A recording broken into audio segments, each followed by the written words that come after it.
Hey everybody, this is part one. This is the first shield that's painted. Well, actually this is the second, but I thought I will share this one with you.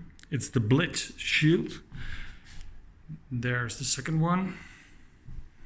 And these are all the parts I 3D printed and CNC milled.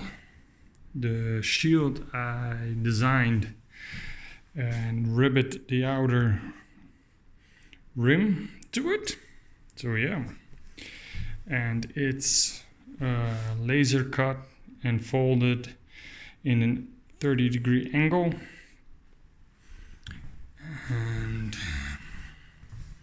these are the rivets,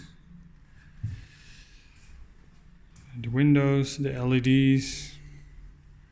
This is my space where I can build them.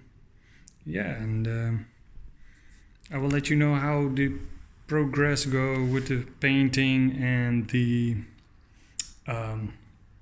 assembly. It's all self-designed. This is the battery box with the main switch on it. I got another cap for it. I like the carbon.